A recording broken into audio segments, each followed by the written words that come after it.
Olá, boa tarde para você. Está acostumado? Começa agora mais um SBT Rio Eleições 2016 e a gente está recebendo aqui no estúdio o candidato Flávio Bolsonaro do PSC, que concorre à Prefeitura do Rio de Janeiro pela coligação O Rio Precisa de Força para Mudar. Para me acompanhar, editor-chefe Humberto Nascimento, companheiro, mais uma vez, obrigada por estar aqui com a gente para me ajudar. Candidato, boa tarde para o senhor. A gente começa sempre com uma pergunta do telespectador. E eu sempre pesquiso para ver qual é o assunto que o telespectador quer saber mais. Na sua teve uma diversidade muito grande, essa é a palavra. E eu peguei aqui uma muito interessante, que até agora nem tocou nenhum ponto, a gente não fez pergunta para nenhum candidato, que é em relação à política trabalhista por parte do município. E o Douglas Henrique coloca, é claro, uma pergunta mais abrangente. O que o senhor pretende fazer de políticas trabalhistas, principalmente em prol dos homoafetivos, negros, mulheres que ainda sofrem preconceito e, consequentemente, a gente sabe, dificuldade de entrar no mercado de trabalho. E coloca uma pergunta minha na história. O que o senhor acha de você ter igualdade de salário em qualquer ramo, seja na prefeitura e qualquer lugar, para mulheres e homens? Bom, boa tarde a todos os nossos telespectadores. Te agradeço. Como é o nome da pessoa que perguntou? Douglas Henrique. O Douglas, agradeço a sua pergunta. E eu tenho uma coisa muito clara para mim. As políticas não é de geração de emprego, é de qualificação das pessoas, que é o que a Prefeitura pode também fazer e possui até na sua Secretaria de Administração. Programas para isso, para capacitação de pessoas, tem que ser para todo mundo. Qual é a capacitação que eu tenho que dar diferente para quem tem a pele negra ou para quem tem a pele branca? A gente tem que olhar para as pessoas, com um olhar de igualdade, de respeito.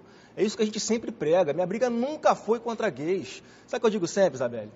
Tem gays segurando o fuzil, fardados, servindo o exército brasileiro, lutando, dando as suas vidas pela nossa segurança na fronteira do nosso país, e a gente tem que ter muito orgulho disso. Eu sou contra essa segmentação da sociedade em função de cor da pele. Fica essa guerra, negros contra brancos, ricos contra pobres, homens contra mulheres. Se eu faço um concurso público na prefeitura, tem que ser para quem for mais capacitado. Quem tiver mais mérito, quem tiver mais capacidade, vai.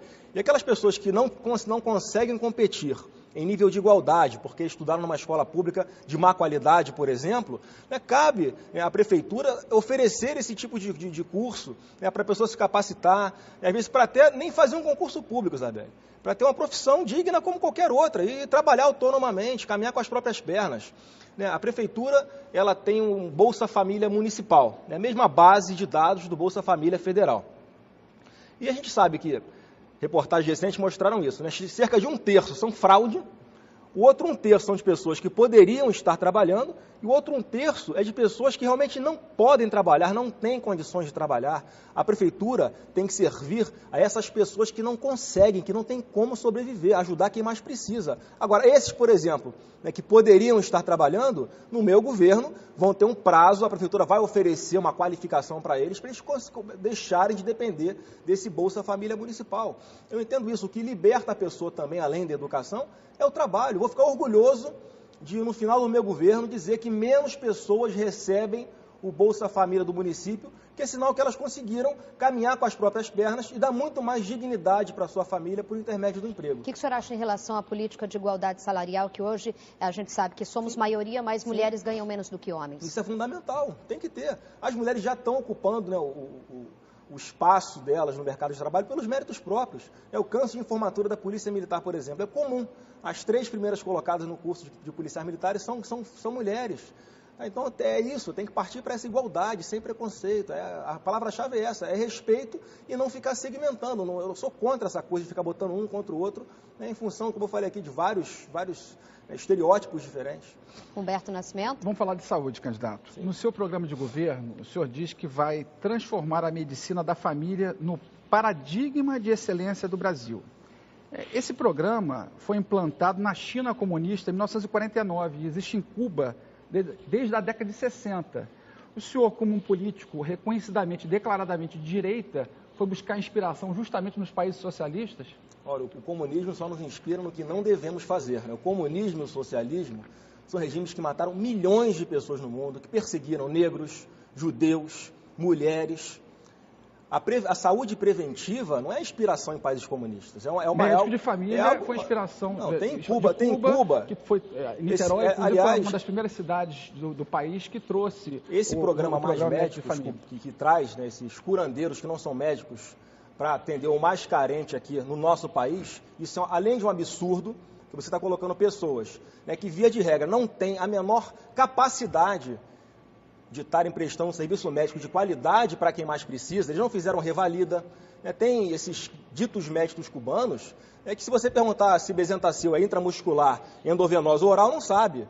Circula na internet aí, tem um monte de médico cubano pedindo eletroencefalograma do abdômen.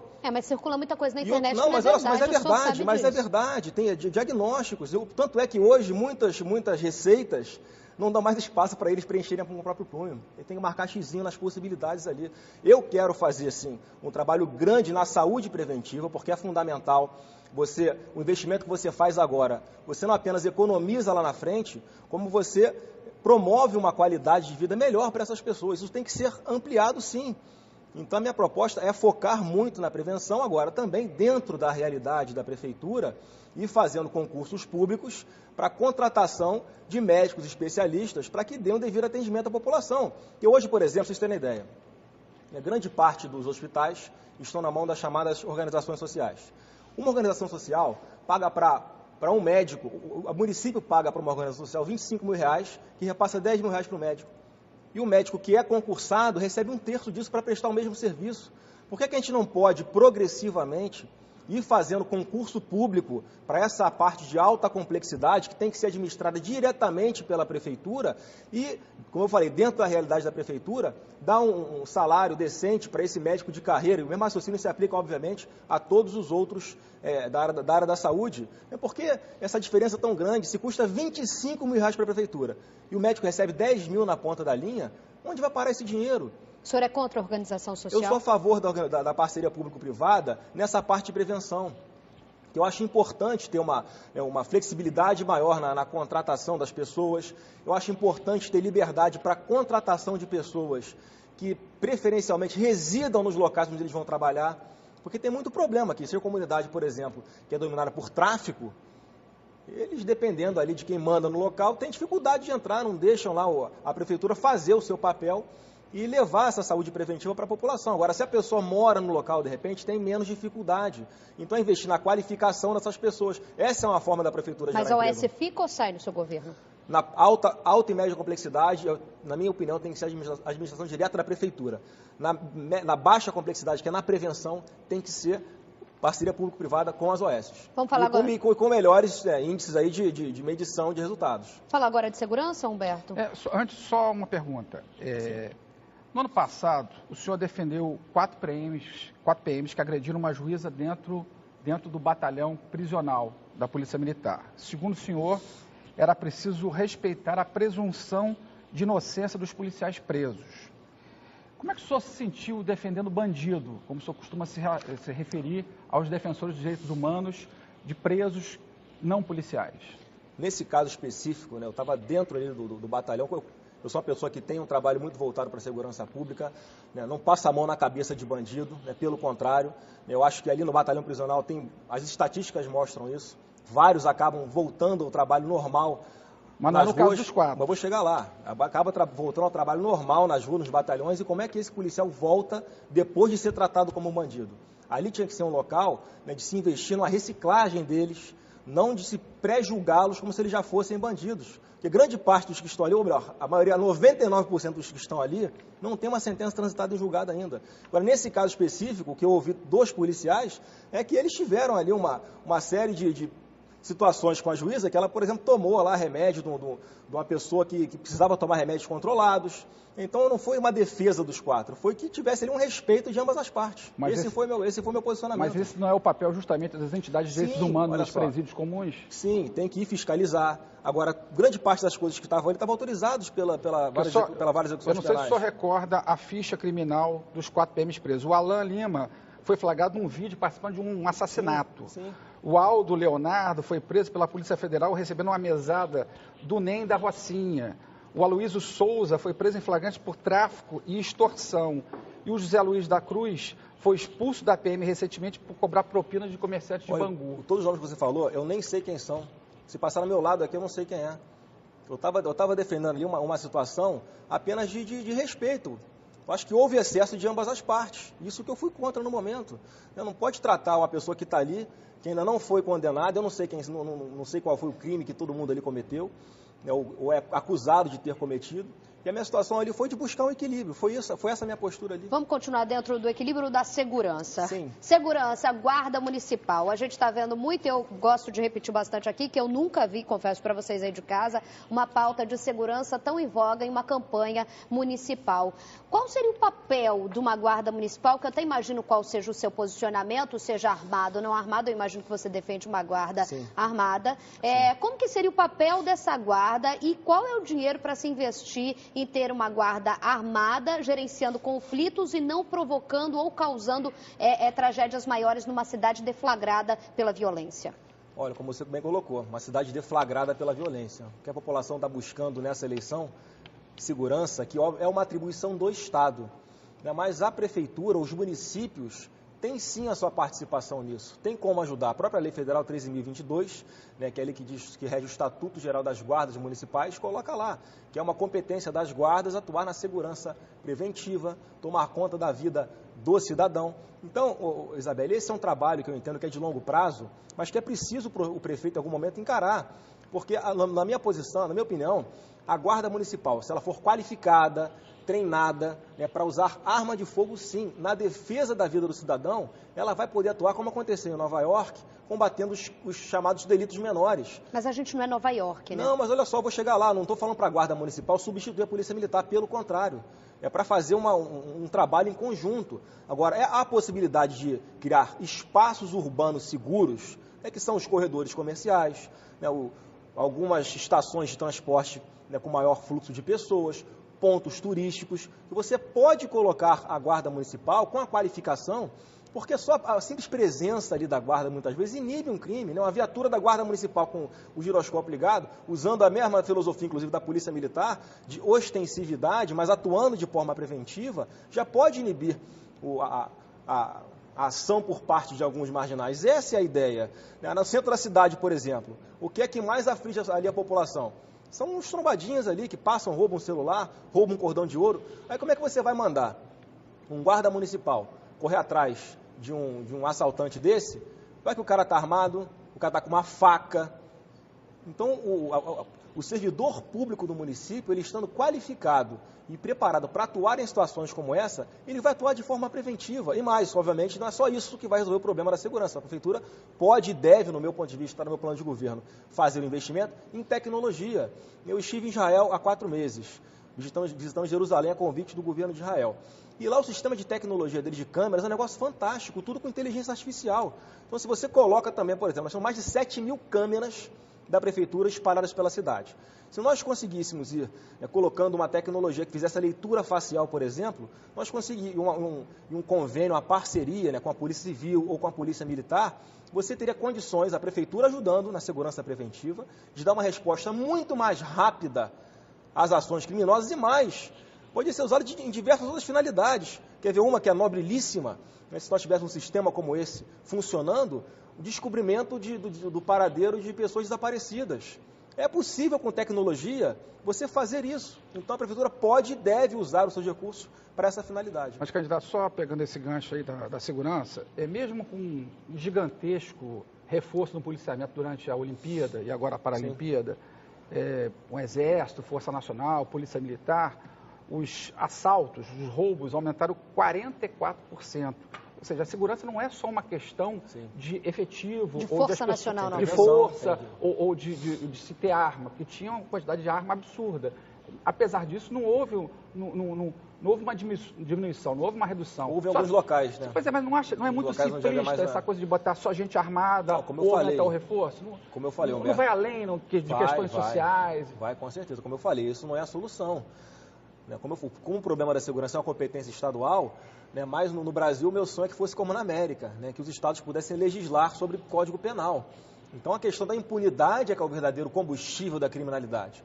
Hoje o menor de idade, como eu falei, rouba um celular de uma senhorinha ali na Avenida Presidente Vargas, ele sai correndo rindo. Mas o que a gente quer saber também é da parte da política pública de social, de educação. Eu vou chegar lá também. Então tem que haver sim uma mudança na legislação. Por exemplo, a redução da maioridade penal é um fator que para mim é fundamental para reduzir essa sensação de insegurança. Os menores cometem crimes sabendo que ficarão impunes, cometem estupros sabendo que ficarão impunes. Quando são pegos, ficam no máximo 6 meses, porque o Estatuto da Criança e Adolescente diz isso, né, que no máximo 6 meses o menor apreendido vai ser reavaliado por uma equipe psicológica, uma equipe técnica lá, não sendo proibido que se avalie qual foi o tipo de crime que ele cometeu. Então, se ele tiver bom comportamento, em no máximo 6 meses ele está nas ruas. O levantamento feito recentemente aí pela imprensa mostra que menos de 1% dos jovens aprendizes ficam 3 anos, que é o tempo máximo de medida socioeducativa. Mas prender o cara, Então, inchar a penitenciária, depois ele vai sair, porque ele vai sair uma hora. O senhor é advogado, sabe disso? Sim. O senhor acha que ele vai voltar bonzinho para a rua? Eu não acho que ele vai voltar bonzinho, a gente tem que investir na prevenção antes que ele entre para a vida do crime. Agora, eu prefiro uma cadeia cheia de marginais do que um cemitério cheio de inocentes, que é o que está acontecendo.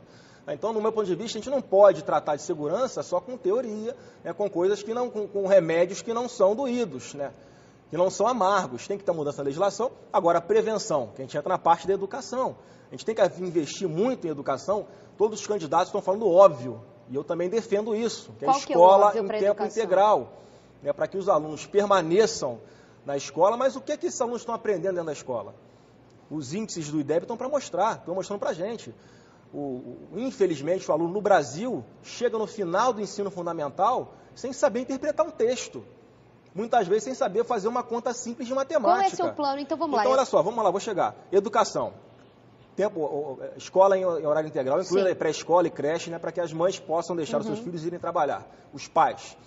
Agora, tem que ter uma mudança radical na grade curricular. O que seria essa mudança? Porque eu, como mãe de um filho de 4 anos, eu fico procurando toda uma ideia de se construir um cidadão e não da decoreba que eu, você, fomos frutos e que a gente sabe que hoje não funciona. Qual seria o seu modelo ideal para a educação municipal, principalmente a infantil, antes da gente ter o problema lá na frente, que é o que você disse? No meu plano de governo também, é uma experiência que está dando muito certo em São Paulo, um projeto chamado Sementes Brilhantes, né, que é com crianças nas creches. Então, de 0 anos até os 3 anos de idade.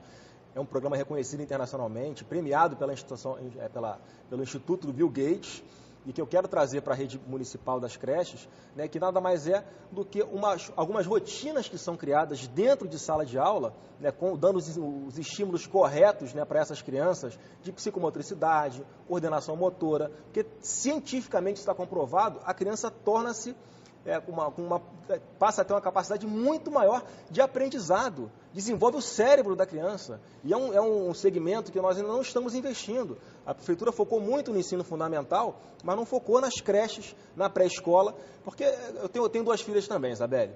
Então, como a gente está brincando, cansa brincar. A criança tem muito mais energia do que a gente. Então, você às vezes é comum, brinca uma horinha, dá um celular na mão dela, bota uma televisão para ela assistir. Esse programa não, ele cria rotinas para ocupar todo o tempo dessa criança dentro da escola. Você empodera as professoras e as cuidadoras, que é fundamental isso.